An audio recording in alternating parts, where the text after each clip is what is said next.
درنو لیدونکو په سلامونو مو هرکلی کوم. تاسو له شمشاد تلویزیون څخه د تودو بحثونو پروګرام ګورئ. د افغانستان د سترې محکمې د یوې پریکړې له مخې د اوسني ولسمشر غني کاري موده د نوي ولسمشر تر راتګه پورې وغځېده، خو د دې پریکړې په مقابل کې د حکومت سیاسي مخالفین بیا انتقاد لري. دوی وایي چې د سترې محکمې پریکړه غیر قانوني ده او د جوزا له لومړۍ نیټې وروسته دغه حکومت رسمیت نه لري له قانوني اړخ نه، او موږ پر داسې یوې طرحې کار کوو چې له مخې به یې د جوزا له لومړۍ نیټې وروسته د واک د حل لاره پیدا کیږي. همداراز د جمهوري ریاست لپاره یو شمېر کاندیدانو د یوې اعلامیې په خپرولو سره انتقاد کړی، وایي چې سترې محکمې دغه پریکړه فرمایشي ده او د دغې پریکړې په اساس ستره محکمه خپله خپلواکي له لاسه ورکړله. دوی وایي چې د جوزا له لومړۍ نیټې وروسته دا حکومت نه د منلو ده او نه هم د دغې حکومت هر کړنه قانوني بڼه لري، یعنې په ټوله کې هره کړنه چې کوي قانوني بڼه نه لري او مشروعیت نه لري. دوی وایي چې د جوزا له لومړۍ نیټې نه وروسته باید حکومت واک وسپاري. نننی بحث مو همدا ده، خو د دغه انتقاداتو په ځواب کې بیا ستره محکمه وایي چې موږ دغه پریکړه د لویو ملي موضوعاتو په اساس چې هغه شفافه انتخابات د قدرت خلا یا ځینې نور لوی ملي مسایل دي چې دغه پریکړه موږ وکړله. په بحث کې راسره درې تنه قدرمن میلمانه دی، هر یو لیکوال او ژورنالیست ډاکټر نبی مصداق، همداراز سیاسي شنونکی جمال ناصر اصولي او د پوهنتون استاد او حقوقي کارپوه سید خالد سادات. تاسو ښه راغلاست وایم، پخیر راغلاست پروګرام ته. مصداق صاحب، لومړی تاسو سره ځو، د سترې محکمې پریکړه تاسو څنګه ارزوئ؟ بسم الله الرحمن الرحیم. سلام تاسو ته، اصولي صاحب ته او سادات صاحب، ټولو لیدونکو او اوریدونکو ته وړاندې کوم. ګوره، ستره محکمه د افغانستان ستره محکمه ده، هغه هم مسئولیتونه لري او که هغو ته دغه شی ورته ثابته ده چې د جوزا میاشت چې دغه د 2 میاشتې کم وخت ورته پاتې ده، که په دې وخت کې د انتخاباتو کول بیخي ناشوني ښکاري، نو د دوی وظیفه څه ده؟ د سترې محکمې وظیفه څه ده؟ وظیفه یې دا ده چې خپل وظیفه سرته ورسوي او واقعیت ته وګوري او ووایي چې که په واقعیت دغه ځینې مخالفین لکه چې وایي چې رئیس جمهور به نه وي، دغسې خلا ته دوی آماده دي او حاضر دي چې داسې خلا راشي، بیا ګډوډي راشي. د دې په مقابل کې به سترې محکمې فیصله به کړې وي چې د رئیس جمهور موده تر هغه وخته پورې وغځوي تر څو چې د 1/8 مادې په اساس سره نوی رئیس جمهور منځته راشي او دا رئیس جمهور قدرت هغه ته ور وسپاري. اوس دغه پریکړه تاسو څنګه ارزوئ د سترې محکمې؟ دا نو یو حقوقي پریکړه ده، قانوني ده، په قانون کې هغه دوی ته دغه صلاحیت ورکړل شوی ده.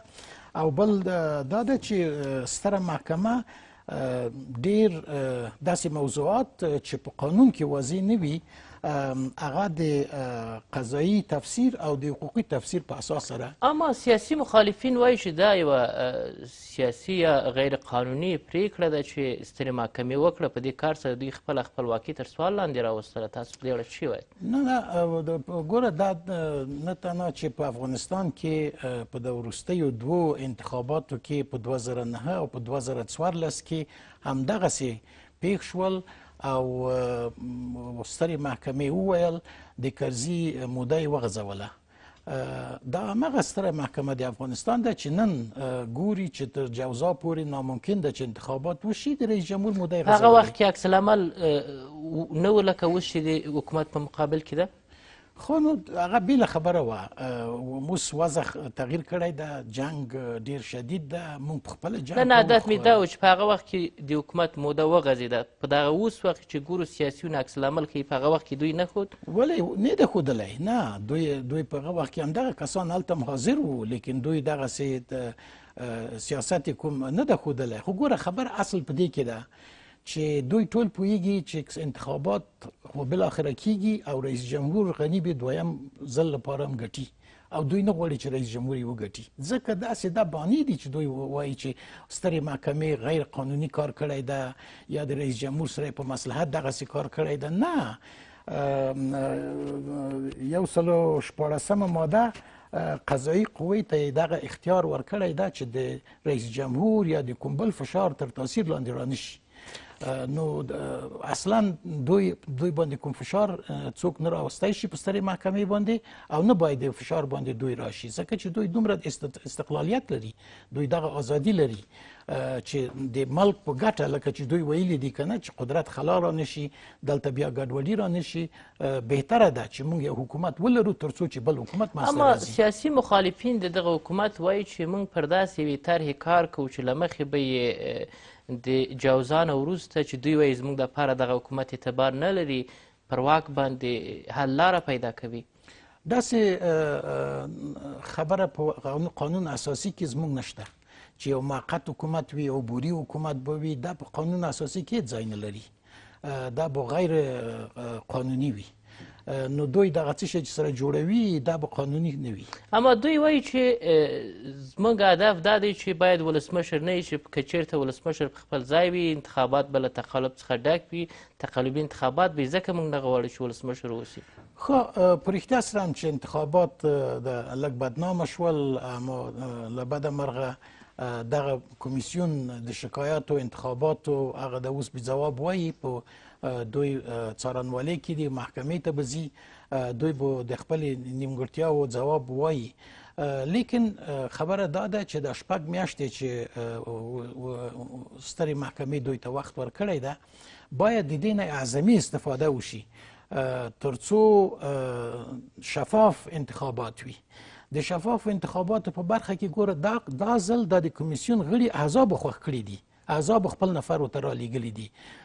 امید ده چې داسې نفر یې رالیږلي وي چې هغوی په انتخاباتو کې تجربه ولري، ځکه موږ نه غواړو چې د موجوده کمیسیونو د غړو په شان ته بې تجربې وي، ناکاره وي او خپل وخت نه ښه استفاده ونه کړه، تیاري ونه نیوله. دوی 6 میاشتې وخت لري، باید ډېر فوقالعاده تیاري ورته ونیسي. او هغه څوک چې په واقعا نشي کولی د دې کار د عهدې نه ووځي، همدا اوس رئیس جمهور ته ووایي چې په یوازې بل څوک. اما د دغه سیاسیونو یوه غوښتنه یا یوه طرحه دا هم ده چې سرپرست باید راسي. سرپرست د حکومت، د دې حکومت په ځای د یو سرپرست راسي. خو دا خو نو په هغه صورت کې کیږي چې خپله رئیس جمهور یا مړ شوی وي او یا عقلا دماغ کار نه کوي او یا خپله وغواړي چې استعفا وکړي. دا رئیس جمهور یو هم د دې نه ده. نو زه فکر نه کوم چې دا حاضر شي چې بالاخره مخالفت د سیاسیونو څنګه ارزوي د دې موضوع په مقابل کې؟ زه فکر کوم چې د سیاسیونو مخالفت هیڅ ارزښت نه لري، ځکه په دوی کې ته ماته یو نفر راوښیه چې هغه به 15% رایې وګټي، نو یې نشي ګټلی. نو دوی فقط غواړي چې اوبه خړې کړي او مایان پکې ونیسي. دا د ایران هم دغه خواهش ده چې غني بیا رانشي. پاکستان عمران خان واضح وویل چې بې له غني نه هر څوک چې راشي موږ ته د قبول وړ ده، ځکه دوی پوهېږي چې پاکستان مخالف سیاسیون هم د دې برنامې مخ ته وړي.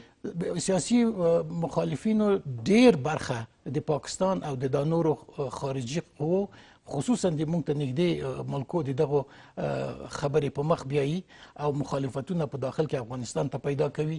دوی د سولې لپاره په د زړه نه کار نه کوي، دوی د دې حکومت تر شا نه درېږي تر څو د حکومت نورم ښه شي، نورم اصلاح شي او دا یو قوي حکومت شي. دا په کوم حکومت کې تا لیدلې ده چې سیاسي ګوندونه لاړ شي په خارج کې او د مملکت په آینده باندې خبرې وکړي؟ موږ دا خبرې کوي. د دوی انتقادات هم پردی دي، د دوی نه دي. پردی دي. دا ډله چې مثلا هغه ته لاړه، ماسکو ته لاړه، دا په یو تاسو نن امریکې کې 2 ګوندونه دي، جمهوریت دی او جمهوریت خواه دی. یو هم په خارج کې د حکومت په غیاب خبرې نشي کولای، د حکومت په وکالت نشي کولای. په انګلستان کې کارګر ده او محافظه کار دی، یو هم نشي کولای. نو دا خو دا د دیموکراسۍ قوانین دي، دوی باید په ځان باندې عملي کړي. ډېره مننه کوم. اصولي صاحب تاسو څنګه ارزوئ د سترې محکمې پرېکړه؟ بخښونکي خدای په نامه جناب استاد ښاغلی سادات او د تلویزیون لیدونکو ته سلامونه. ګورئ، نه یوازې ستره محکمه، له هغه وخته چې د ملي یووالي حکومت په غیر قانوني ډول جوړ شو. د خلکو په رایه که راغلی وای خو موږ به یو ولسمشر درلودی دلته. انتخابات وسو، انتخاباتو کمیسیون اعلان کړ ګټونکی، دا څنګه نو؟ 2 ګټونکي وو. په آخر کې وویل څو موده وروسته چې ولسمشر غني ګټونکی دی.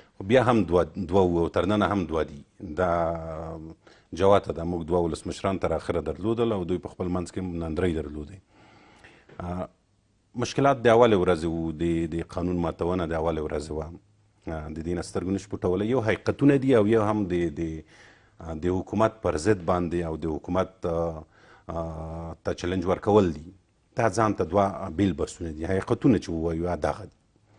تاسو پوهېږئ که لږ وروسته لاړ شو موږ تاسو وګورو د بلخ والي ولسمشر لیدن د ګوښه کړه په میاشتو خپل لاړو ولایت ته، د خپل ولایت هلته پرمخ ویوړ. هغوی سره یې ډیل وکړه. والي د عطا محمد نور په خوښه مقرر کړ، د امنیې قماندان یې د عطا محمد نور په خوښه مقرر کړ. بیرته دا قضیه تکراریږي. د کم والي چې ولسمشر مقرر کړی و تاسو ولیده چې هغه یې بیرته کېنوه. اوس هم فکر کوم چې راځم یوې موضوع ته راځم، ستا سوال ته راځم. امنیې قماندان یې د ټانک په سر باندې ورولېږه. هغه د 1 میاشتې 25 ورځې پاچاهي هملته د امنیې قماندانۍ کې وکړه او هغه یې بیرته راولېږه. بیا هم د عطا محمد نور کس یې بیرته مقرر کړ. ګورئ دغلته ځواب څه شي ده په دغه برخه کې؟ هدف دا و چې باید دغه سړی لرې سي. حکومت وایي چې موږ زور وښودو چې ده ویل چې ما څوک نسي لرې کولی، ولې والي خپله ولسمشر ویشتی او مامور یې زه دې لرې کوم، بالاخره لرې سه. دغه نوی کس هم چې مقرر سو 25 ورځو لپاره هم دوی وایي چې موږ اقلا دغومره وکولی سو چې د دې اشخاص لرې کړو. نو 2 شرم دي. یو هغه شرم دی چې دوی څوک ورلیږي او بیرته هغه شرم دی چې دوی بیرته کور ته رالیږي. همدغسې راځو محقق ته. محقق فرمان یې ورکړه چې کور ته یې ولېږه. هغه د اوس هم په اجرایي ریاست کې ناست دی.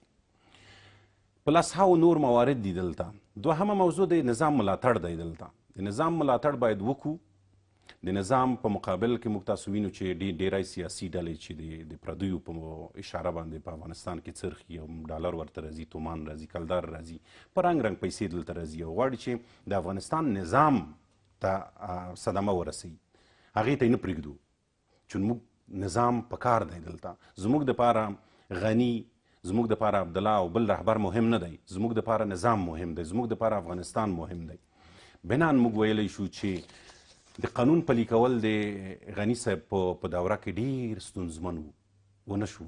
که لږ مخکې لاړ شو د کرزي صاحب داسې جزیات ته که زه وخت نسته دومره. اوس راځم د سترې محکمې فیصلې ته چې ستاسو نظر په دې اړه څه شي، څنګه ارزوئ؟ ګورئ ستره محکمه هم د اساسي قانون د چتر لاندې او د سیوري لاندې فعالیت کوي. اساسي قانون د سترې محکمې د سیوري لاندې نه دی. کله چې ستره محکمه کومه فیصله کوي د اساسي قانون په رڼا کې باید وکړي. اساسي قانون وایي چې د جوزا د میاشتې څخه وروسته ولسمشر نشي کولی چې خپلې دندې ته دوام ورکړي. ستره محکمه په کوم اساسي قانون باندې دې ته صلاحیت ورکوي چې ولسمشر ته راشه؟ د لویو مسؤلیتونو په اساس. ګوره هغه ځان ته مسله ده. هغه قانون نه دی. هغه سنتونه دي، هغه دودونه دي، هغه څه دي چې د 4 5 او 10 کسانو په منځ کې فیصله پې کیږي. دوی یوه فیصله کړې لکه وضعیت دغسې ایجابه و چې خلا د قدرت رامنځته نه سي. دا سمه ده. ما وویل د نظام د ملاتړ دپاره دا یوه ښه پرېکړه ده. باید دلته سرپرست حکومت نه وای راغلی. دلته باید موقتي حکومت نه وای راغلی. د نظام په ګټه نه و، د وطن په ګټه نه و، خو قانوني نه دی. اما ښه پرېکړه ده. ښه پرېکړه ده. ښه پرېکړه په دې ده که چیرې غني د دغه ځایه لرې شي، د ارګ په دروازه باندې به دغه ټول ګوندونه راجمع او یو بل داړې او خولې به سره ماتوي. اما دوی وایي چې موږ طرحه لرو. ګورئ هېڅ طرحې موجود نه دي. د سیاسي ګوندونو له طرفه هم او د ولسمشر طرفه هم. یوازې ولسمشر وغوښتل چې دغه وخت یو څه وغځي، اما یې وکړل. دې خوا بل بدیل نه و، بل بدیل موجود نه و. که چیرې دی لرې شوی څوک راشي دلته؟ سرپرست حکومت د شا په د سیوري لاندې بیرته همغه دغه موقت او د موقتي ادارې موضوع ترې جوړېده. بنان د نظام په ګټه نه وه. که فرض کړي دغسې یو کار سوی وای، ولسمشر لرې سوی وای، د دې په ځای د سیاسي مخالفینو او کاندیدانو طرحه قبوله سوی وای، نتیجه به څه وه؟ بیا به د افغانستان نظام متزلزل شوی وای. لکه څنګه چې د موقته ادارې مخالفین په افغانستان کې ډیر دي. علت څه دی؟ علت دا دی چې غني نه دی پې ګران، اما نظام پې ګران دی، افغانستان پې ګران دی، ملي ګټې پې ګرانې دي. که سرپرست حکومت دلته راشي یا موقته اداره رامنځته شي، زموږ د 13 کلنې لاسته راوړنې به د خاورو سره خاوري کیږي او یا به د سیوري لاندې راځي. اما د هغې دلیل څه شي د سیاسي مخالفینو؟ وایي چې اوس هغه پخوانی وخت نه د هر څه جوړ د نظام به په خپل ځای وي، هر څه به په خپل ځای وي، یوازې شخص تغییر کوي. نه ګوري، سیاسي مخالفین دوه ډوله دي. یو هغه سیاسي مخالفین دي چې یوازې غواړي چې ولسمشر د ارګ څخه وباسي او غني هیڅ وخت د کار نه کوي، ښې پنجې په د ارګ په دیوالو لګولي دي، نه وځي، یعنې که راکش کوي راباسي هم نه راوځي. یو هغه سیاسیون دي چې نظام ته او د افغانستان ملي ګټې ډېرې ورته مهمې دي. هغه فکر کوم چې دوی ووایي چې د سړی دې تر هغې وي، خو دلته ډېره مهمه موضوع دا ده چې دوی په دې باندې پوهېږي چې د 6 میاشتې وروسته دلته ټاکنې دي.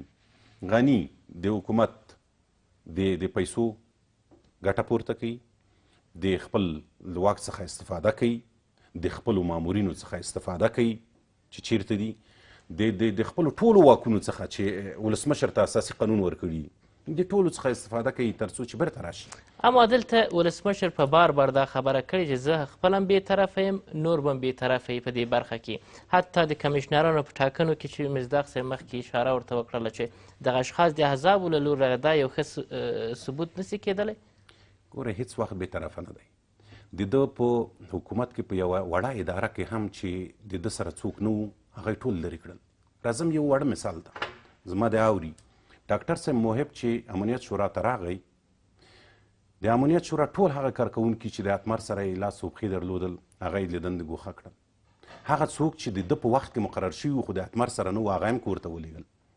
حتی تر دې چې اشخاص یې راوغوښتل چې تا د دندې لرې کوم، ورشه هغه فلانی رهبر چې د چا په چا پسې تړلی و، فلانی مشر ما ته راوله چې ما سره ډیل وکړي چې د غني سره دی بیا د پرېږدم په دویم او دریم بس کې مامور په حیث. دغه جزئیات ته ولاړ، زه باید مقابل لوري چې خپل دلایل وایي چې هغه توازن زه عموما راځم، عموما یوه اداره مې وښوده چې دا زما اداره وه.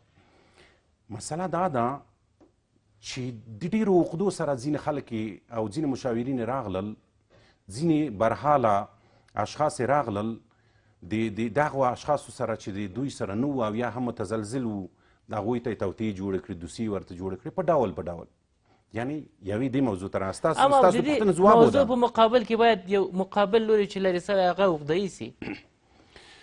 نه، عقدې هغه د اشخاصو ځان ته مسله ده، څوک عقده‌یي کېږي او څوک نه کېږي. مګر په عموم کې زه وایم چې یو دولت په دې ډول باید نه وي، عقده‌یي نه وي. یو دولت، یو حکومت باید غټه سینه ولري په ټولو مسایلو کې. بیرته راځم چې د موضوع جنبندي کو. قانون، اساسي قانون د افغانستان دا نه مني چې دا سړی د 6 میاشتې د جوزا د میاشت نه اخوا پاتې، دا چې مصلحتونه دي دلته د مصلحتونه او د ملي ګټو په خاطر د سړی پاتې شوی دی، هغه ځان ته مسله ده، هغې زه طرفدار یم. اما اساسي قانون دلته د پښو لاندې شوی. خو جواب دا دی چې تاسو رضایت لري د سترې محکمې په دې فیصلې باندې ښه کار سوی؟ زه دا وایم چې اساسي قانون د پښو لاندې شوی، اما د ملي مصلحتونو دپاره دا کار ښه شوی. ډېره مننه کوم. درنو لیدونکو دمه لرو بیرته راګرځو. درنو لیدونکو بیا هم ښه راغلاست. سعادت صاحب، راځم تاسو ته، له قانوني اړخ نه تاسو په دغه برخه کې څه نظر لرئ؟ بسم الله الرحمن الرحیم. د سلام په وړاندې کول تاسو ته جناب مصداق صاحب، اصولي صاحب، لیدونکو ته. ګورئ، که موږ د سترې محکمې زه ورته فیصله نشم ویلی، بلکې دا یو مصاحبه ده. عموما د حقوقي اړخه د فیصلې د سترې محکمې هغه د خپل داخلي ماموریت پر اساس یو تعریف لري او دغه مصاحبات چې دا بل تعریف لري. مصاحبې عموما هغه د سترې محکمې هغه عالي شورا تصویبولی شي، هغې نه خواته صلاحیت نه لري. ولې فیصلې د دې محکمې استناف دا یو تخنیکي بحث ول، دا یو مصاحبه ده.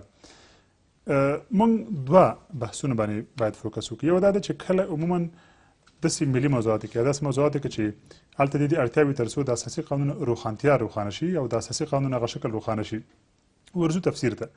په تفسیر کې د لبده مرغه د اوسه پورې د اساسي قانون په داخل کې هم په متني شکل هم په شکلي شکل په دواړو اړخونو کې د اساسي قانون تفسیر لپاره هغه څه مرجع چې په ښکاره ډول تاریخي وسی او فقط د اساسي قانون تفسیر کې دا تر اوسه وجود نه لري.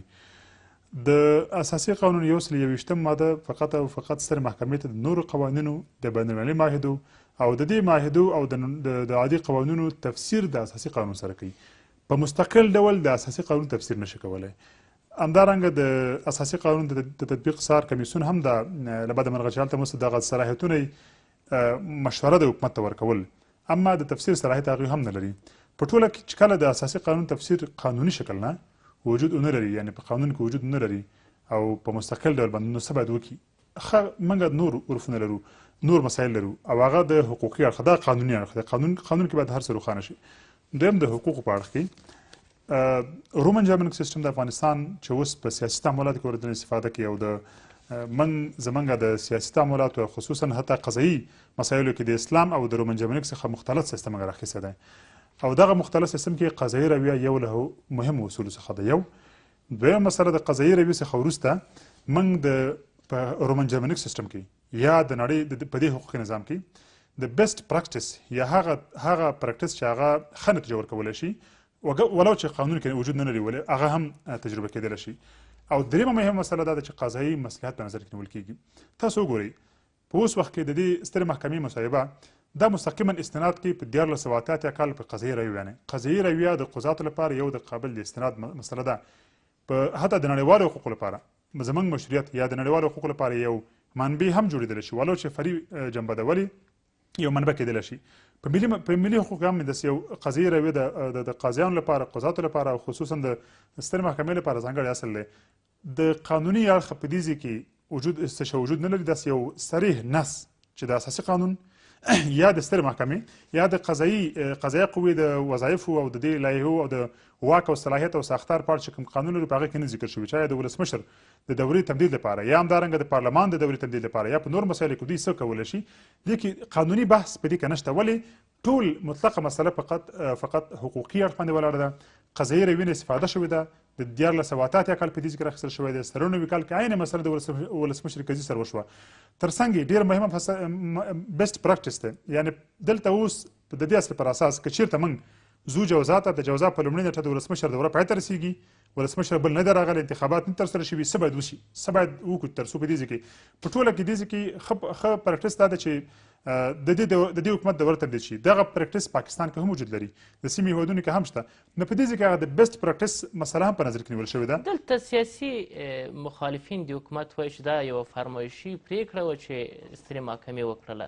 تاسو په دې اړه څه وایئ؟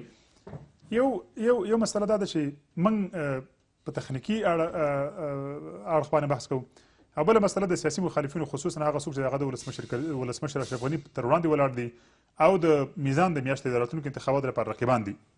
کوښښ دا کېږي په ټوله معنا باندې چې دلته اوس د سیاسي مانورې په توګه باندې د یو سیاسي آلې په توګه باندې یا د سیاسي اجنډا په توګه باندې د ولسمشر پر وړاندې دغه پرېکړه که دا قانون کې هم وجود ولري یا قانوني صبغه هم ولري، اگر چې قانوني صبغه ورسره نشته، فقط دې کې حقوقي اړخ په نظر کې نیول شوی دی، علمي اړخ په نظر کې نیول شوی دی یا د قضایي تفسیر هغه صلاحیت په نظر کې نیول شوی دی. په ټوله کې دغه سیاسیون غواړي تر څو ولسمشر در یو سیاسي فشار لاندې راولي او دغه د دې سیاسي فشار نه په استفادې ځان په ګټه استفاده وکړي.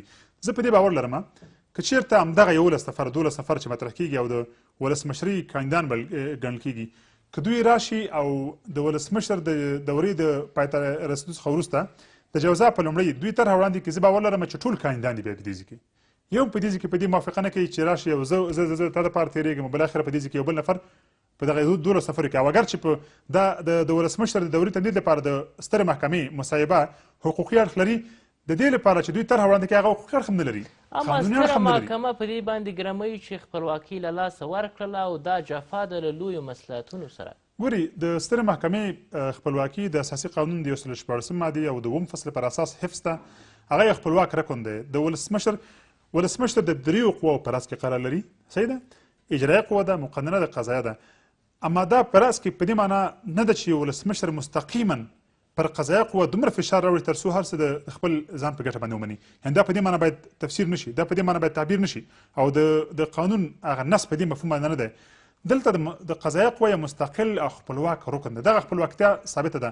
مصاحبې تصویبول یا د مصاحباتو ورکول خپل د د قضایه قوې د ساختار د لایحو او د وظایفو د قانون پر اساس یو صلاحیت هغې ته ورکول شوی دی. نو دا یو مصوبه ده. دویم قدم کې دغه قضایي رویه د رومن جرمنیک حقوقي نظام پر اساس چې موږ ورڅخه استفاده کوو، دا د افغانستان د سترې محکمې لپاره د حقوقي مشروعیت پر اساس یو محفوظ اصل دی. د دې قضایي رویې نه چې ما ورته مخکې اشاره وکړه په 1988 کال کې استفاده وشوه.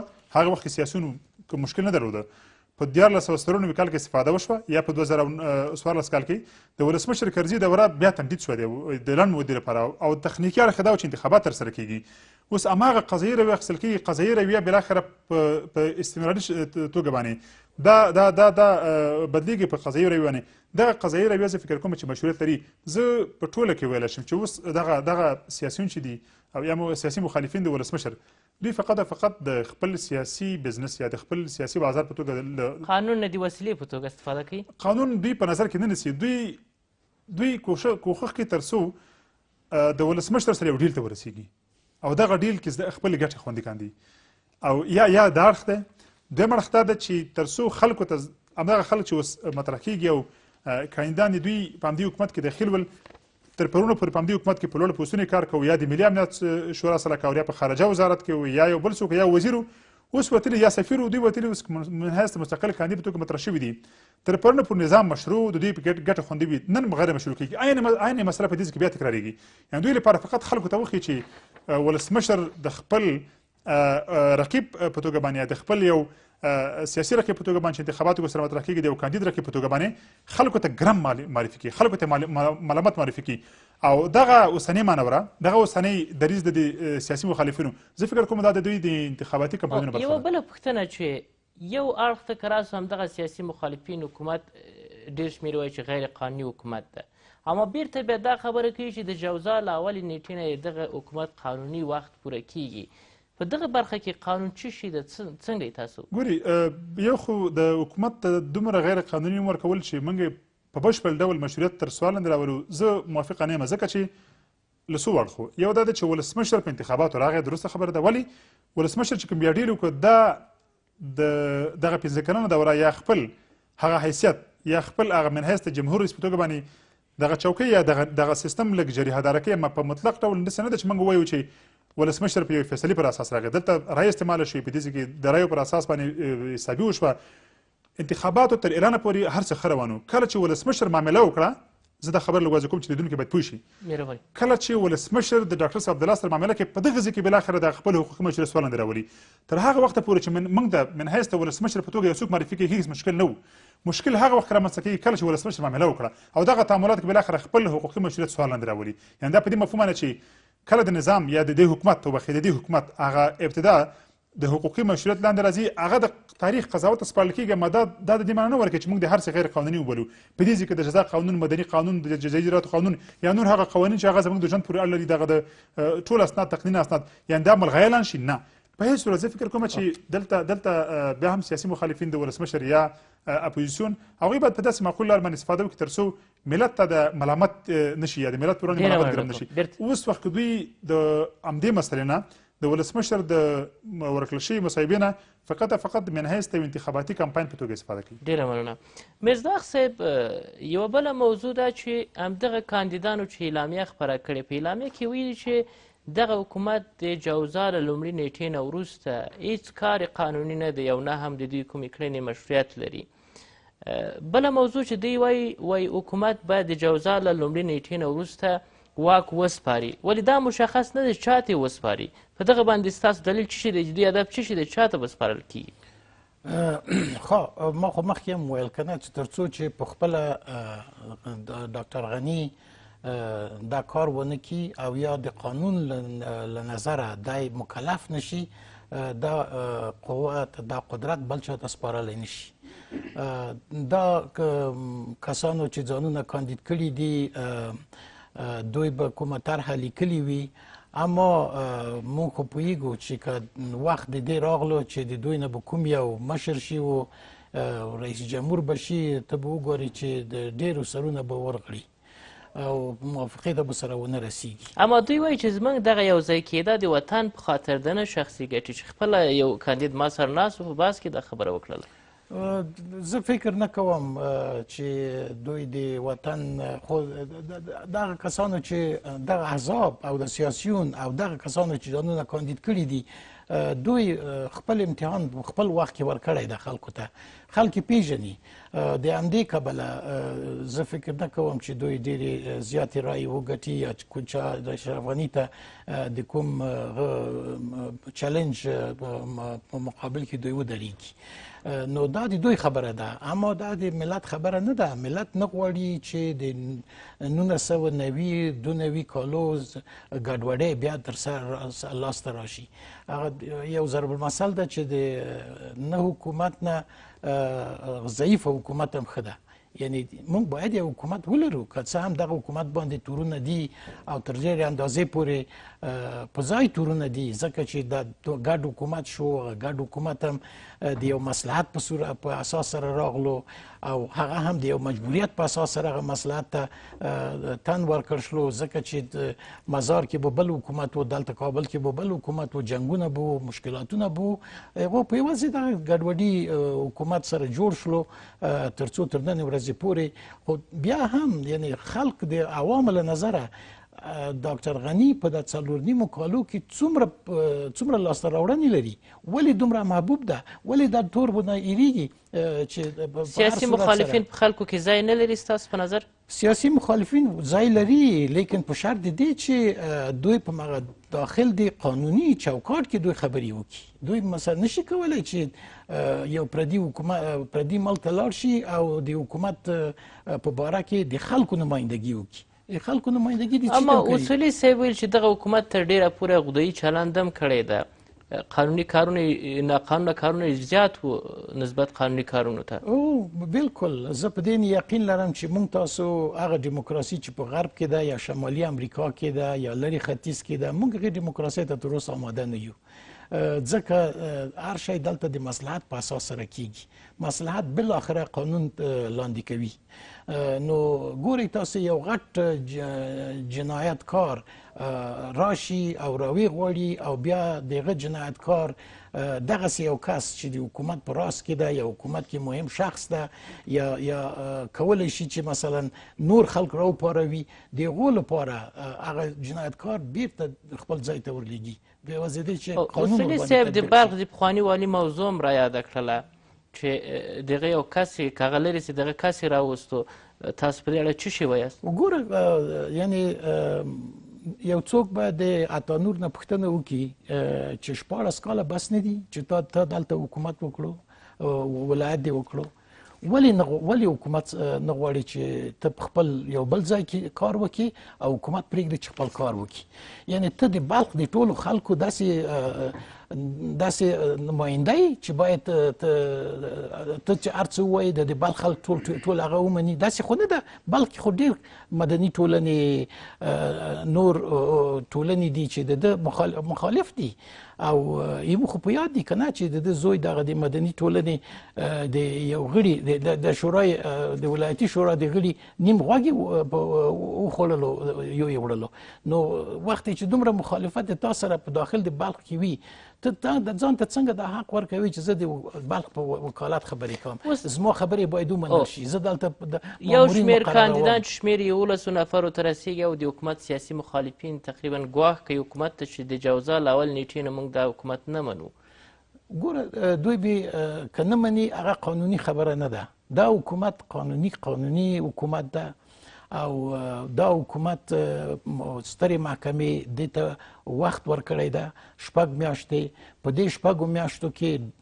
باید حکومت په ځان باندې او په هغو کمیشنرانو باندې چې د احزابو نه دا ځل دته ورکړل شوي دي په هغو باندې فشار راوړي چې ځانونه پوره د انتخاباتو په پروسه باندې بلد کړي او داسې ونه وایي چې دلته دغه شی کم و دلته یا موږ سهار خوب مو زیات شلو 2 بجې مو مرکز خلاص کړو په وځې دی چې 8 بجې راشو خلک هلته ولاړ و رای نشي ورکولی دغسې خبرې باید تکرار نشي باید شفاف بالاخره د حل لاره څه شي ده ستاسو په نظر د حل لاره هم دا ده چې حکومت باید دومره تیاری راتلونکي انتخاباتو ته ولري تر څو د بایللی اعتماد چې د په حکومت په انتخاباتو باندې وشو دغه بایللی اعتماد بیرته په ځان مننه کوم اصولي صاحب د حکومت یو له سیاسي مخالفینو څخه د بلخ پخوانی والي عطامحمد نور هم ده. هغه د دغه پریکړې په مقابل کې ویلي چې ټول وطن دوست او حقوقپوهانو خلک راپورته سي د دې پریکړې په مقابل کې مخالفت وکړي، یعنې څوک چې موافق دي دا ټول وطن دوسته نه دي. نو ګورئ د بلخ والي او ورته نور ټوپک سالاران او د دې وطن څخه چې تغذیه شوي دي او پړسېدلي دي یا پړسول شوي دي، دوی هغه خلک دي چې هېڅ وخت نه غواړي چې په افغانستان کې یو سیاسي نظام موجود وي، یو خپلواک نظام موجود وي، چون دوی بیا نشي کولی چې خپلې فابریکې او خپل هغه پیسې چې په توره پیدا کړي دي هغه سپینې کړي. هغه ځان ته مثلا هغه د هېواد ټولو اوسیدونکو ته افغانانو ته جوات دي. د دوی دپاره د افغانستان ملي ګټې مهمې نه دي، د دوی دپاره د افغانستان نظام مهم نه دی، د دوی دپاره څه مهم دي؟ هغه څه مهم دي چې دوی یې غواړي او دوی په دیکتا په ولسمشر او یا په نورو دوی څه غواړي مثلا که یو څه مشخص سي؟ دوی لکه څنګه چې ویل زه 10 ولایتونه 15 وزارتونه 10 سفارتونه او دې ته ورته یعنې هغه څه چې دوی وایي هغه څه دي چې د ملت ټول مخالف دی ورسره، هغه د چا دپاره غواړي؟ هغه د ځان دپاره غواړي. نیم حکومت دی غواړي، آیا دا ورسره کیدی سي؟ نیم حکومت خو اوس هم د دوی دی، نیم حکومت خو د دوی دی. ولې شکایت لري چې ولسمشر موږ ته حق نه راکوي؟ نه ګوره نیم حکومت خو ولسمشر ورکړی، هغه خو د دوی سره معامله کړې په اول کې، ولسمشر نیمه خولۍ د عبدالله په سر وریښي. ولې بیا هم دوی وایي چې ولسمشر دیکتاتور ده؟ خو کیسه دلته ده چې دا نیم حکومت چې ساتلی دی او ولسمشر ترې ډارېږي، نور هم ترې غواړي او ولسمشر نور هم ورکوي، څنګه چې هغوی لږ خوله خلاصوي او نور هم واک ورکوي. علت یې څه دی؟ علت یې دا دی چې ولسمشر ډارن و. ولسمشر د هغه ورځې څنګه چې دغه قانون په پښتنو پلی که څنګه یې په محمد نور پلی وای، هېڅ مشکل به نه وای. ګورئ په هغه وخت کې چې دوی لاریونونه کول، ګورئ یو مثال ته راځم ستاسو 10 زیاتو کلو کې یو والي نسي لرې کولی، ولې دغه حکومت اقلا دغومره خو وښو چې اولې ورځ کې چلن جوړ کړی و عطامحمد نور ته چې زه دې لرې کوم، بالاخره لرې سو. دا نو زور نه دی، څه شي ده؟ ګورئ په اولو وختونو کې څو کسان پوډریان یې راوستل، په کیږدیو خیمو کې کینول، په یوه چرایي او بلو څلورلارو کې کینول، پوډریانو پیسو یې راوستي وو، دا د پلونو لاندې چې ناست وو، دا خلک یې راوستل او یا هم ټوپک سالاران و وسلې به ورسره یا خلک یې راوستل. ولسمشر یې وډار کړ د څو کسانو څخه، واک یې نیم که ورڅخه وپېژنده چې ولسمشر ډارن دی. که ولسمشر ډارن نه وای همالته به یې ځواب ورکړی وای، همالته به یې ورته ویلي چې ما ګټلې ده، ما د ولس زه د ولس په رایو راغلی یم، ته څه کاری چې معنی نیموي؟ جانکیري ته به هم داسې ویلي وای او ده ته به هم داسې دغه مخالفین پنځواکي دا بیا په څه معنا؟ ګورئ مخالفین اوس هم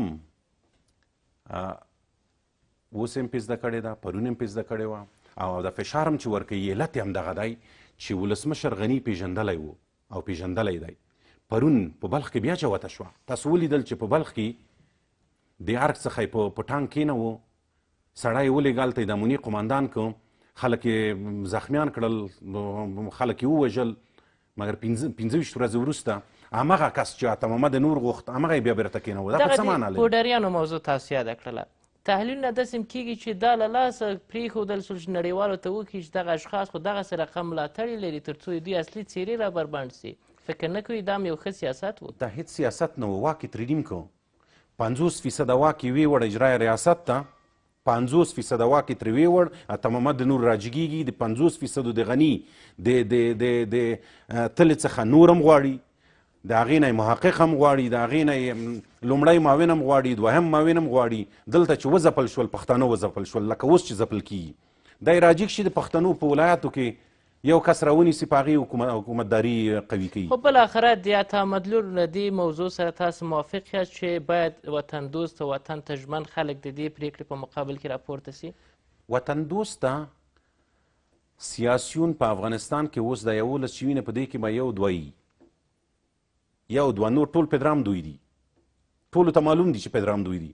اما بله مسله د دې خوا چې د غني مسله ده، هغه مخکې وویل چې غني غیر قانوني خپلواک نور هم وغځوه او ورسره څنګ کې دلته مصلحتونه وو، د مصلحتونو په اساس باندې چې دلته ملي ګټې مهمې دي، زه په نظام غږیږم، زه په ملي ګټو غږیږم، زه د یو طرفدار هم نه یم او نه چا سره روابط او اړیکه لرم، نه د غني سره لرم او نه د اتمر سره لرم او نه د نورو سره لرم، خو دومره وایم چې ملي ګټې موږ ته مهمې دي. زموږ دپاره اتمر، زموږ دپاره تورسن، زموږ دپاره غني، زموږ دپاره بل دا یو هم مهم نه دی. اما همدغه تورسن چې یو له کاندیدانو څخه ده، په دغه بحث کې ویل چې د جوزا له اولې نیټې نه که څوک یې مني که یې نه مني، زه د ډاکټر غني او ډاکټر عبدالله داسې واک واخلم چې یوه سترګې وژړي او بل یې وخاندي.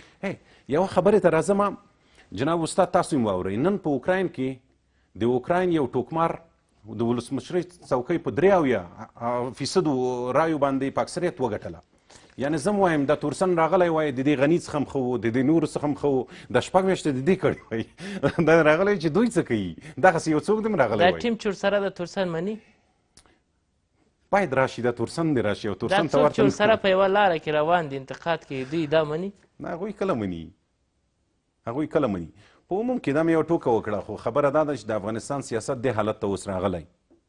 سیاسیون غواړي چې د هرې غیر مشروع لارې غني له ارګه وباسي، او غني غواړي چې د هرې غیر مشروع لارې عمل ته هر کې پاتې شي. بالاخره د حل لاره څه شي ده په دې برخه کې؟ سیاسیون باید څه وکړي چې د نظام په اړه چې تاسو خپل هم ټول بحث زه یوه وړاندوینه هم کوم. وړاندوینه په دې ده چې د ولسمشر غني بدیل په اوسنیو شرایطو کې نه لیدل کېږي، لکه څنګه چې د کرزي په وخت کې د کرزي بدیل نه و. همدا ولسمشر غني هم ورسره هغه وخت چې کومه بله وظیفه یې درلوده دا هم کاندید ورسره، مګر غني هغه وخت بدیل نه و. چون د کرزي سره هغه وخت د مالیې وزارت و، هغه وخت د حکومت ټول مامورین ورسره وو. په اوس کې غني همغسې دی، بدیل نشته دی دلته. بیا به هم د سړی ګټي، بیا به هم راځي، که سپین ږیری دی، که قارجان دی، که مفکر دی او که نه دی، که پوهیږي او که نه پوهیږي. خدای اوس په موږ تحمیل کړی دی او دا به راځي، دا به منو. علت دا دی چې د نور سیاسیون لارې غلطې کړې، لارې یعنې کوم چې موږ پوهېدو چې یو 40% 30% رایه به ویسي، هغوی لارې غلطې کړې او خپله رایه 50% ته راوسته. علت دا ولس هر څه څاري، ولس یې څاري او ولس په دې پوهېږي چې د دې بدیل نشته دی. په اوس کې خو غني دومره کوي چې عطا محمد نور ته ووایي چې 5 میاشتې غیر قانوني حکومت وکړه، خو 6 میاشت کور ته ځه. اما پخوا خو د خلکو ته ځونونه ورکول شوي وو. راځم همدې تایید ته. ډېره مننه کوم. سادات صاحب، په دغه پرېکړه کې چې سترې محکمې کړې، دلته د اجرایه ریاست موضوع رامنځته کېږي چې اجرایه ریاست هم وایي چې د سترې محکمې له فیصلې سره سم د نوي حکومت په راتګ ولسمشر سره به زموږ وظیفه پای ته رسېږي. په دې برخه کې قانون څه وایي؟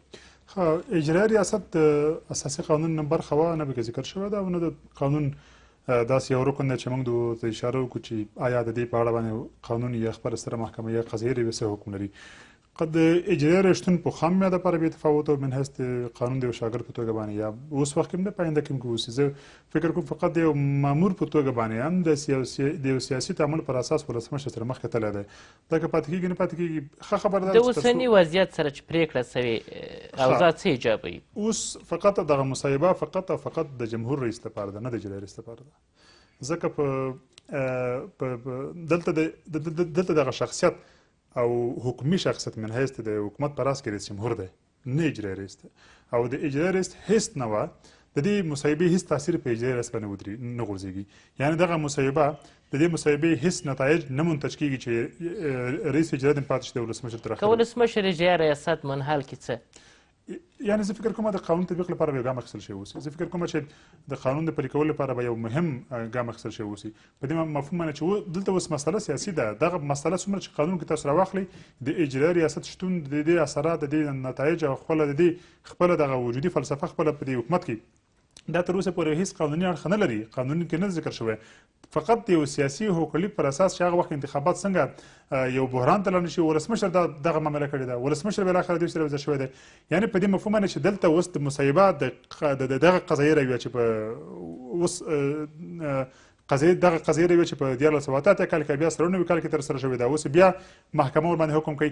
فقط او فقط دا چې من حیث نتایج لپاره یو درس اوسي او د دې نتایج فقط او فقط د رئیس جمهور لپاره دي، نه د اجرایه ریاست. یوه موضوع ده چې که چېرته مثلا موضوع د لویو مصلحتونو وي، که دا اجرایه ریاست لرې کوي، فکر نه کوي چې یو بل جنجال به هم رامنځته کړي؟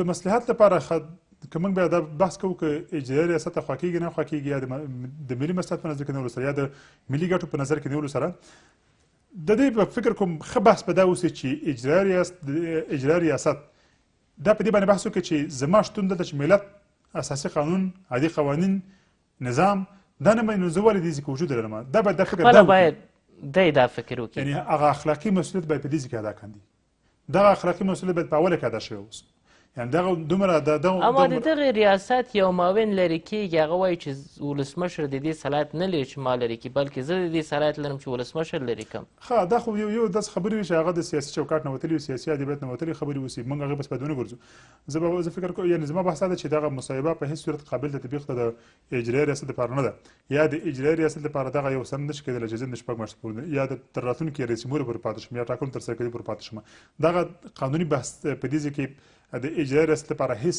ادبیات نه لري هېڅ ځای نه لري او دغه د من حیث د یو سند په توګه باندې من حیث د یو استناد په توګه باندې د اجرایي ریاست لپاره قابل د قبول نه دی که چېرته دغه مصوبې ته راسو ویلي چې د نوي ولسمشر تر راتګه پورې دغه وخت څومره ورته ټاکل شوی کیدای شي د انتخابات څو میاشتې یا کال نه یا 2-3 کاله وخت ونیسي دغه جواز لري بیا دغه مصوبه زه ګوري مصوبه د راتلونکي جمهور رئیس پورې یا د ټاکنو ترسره کېدو پورې صحیح ده دې کې وخت نه ذکر کړی اوس د راتلونکي جمهور رئیس پورې کشکې دغه انتخابات لنډ وخت کېدل تر څو دغه سیاسي فضا به دومره نه مختله کېدله یا دغه انتخابات باید په هود کې یا هود کې نو حمل یا د سرطان کې دغه وخت ترسره شوي تر څو د دې سیاسي مخالفینو ته یو پلمه په لاس نه ولده چې د هغې د خپل ځان په ګټه باندې استفاده کړې اوسه اوس باید کوشش باید دا وشي هېڅ عذر هېڅ یوه پلمه هېڅ یوه بهانه باید د دې وجود ونه لري چې په آینده کې د میزان میاشت کې د انتخاباتو مخه ونیسي حکومت باید په ټولو تخنیکي اړخونو باندې کار شروع کړي یعنې په دې مفهوم باندې که چېرته انتخابات ځنډېږي ځنډ ته ځي یا مثلا یو ګونګ حالت ته ځي زه باور لرم چې بیا بحران زېږوونکی حالت رامنځته کوي اما دغه مصوبه رسمیت بیا نه لري د دې مصوبې ښه دغه مصوبه په دې مفهوم نه ده چې اوس دغه انتخابات 3 کاله ځنډېږي دغه مصوبه فقط هغه د زماني اړخ په نظر کې ونیسو یا هغه د شکلي اړخ په نظر کې ونیسو تر میزان انتخاباتو پورې ده نه ده چې بالاخره د حل لاره څه شي ده په دغه برخه کې زه فکر کوم چې موږ که د اساسي قانون د نقض خبره کوو دا یو غیر شعوري اصل دی چې په ډېرو کمو حالاتو کې یا په ډېرو لږو حالاتو کې د قضاتو ته ورکول شوی دی دغه صلاحیت ورکول شوی تر څو داسې یو پرېکړه وکړي که اساسي قانون احیانا یا نور قوانین نقض کېږي د هغې د اعادې لپاره د هغې د بیرته جوړولو لپاره باید دومره کار وشي چې وکولی شو زموږ دغه سیاسي فضا ګډوډه نه شي یعنې انتخابات لپاره د کار وشي تر څو دغه مصوبه خپله د عمل جامه واغوندي په عینه زمانه کې یو بله پوښتنه په لنډه یې راته ځواب کړه چې وخت پای ته رسېږي د سرپرست موضوع ده او د موقت حکومت چې دا هم غوښتنه کېږي سرپرست حکومت او موقت حکومت د اساسي قانون کې نشته فقط اساسي قانون کې هغه وخت کله چې رئیس جمهور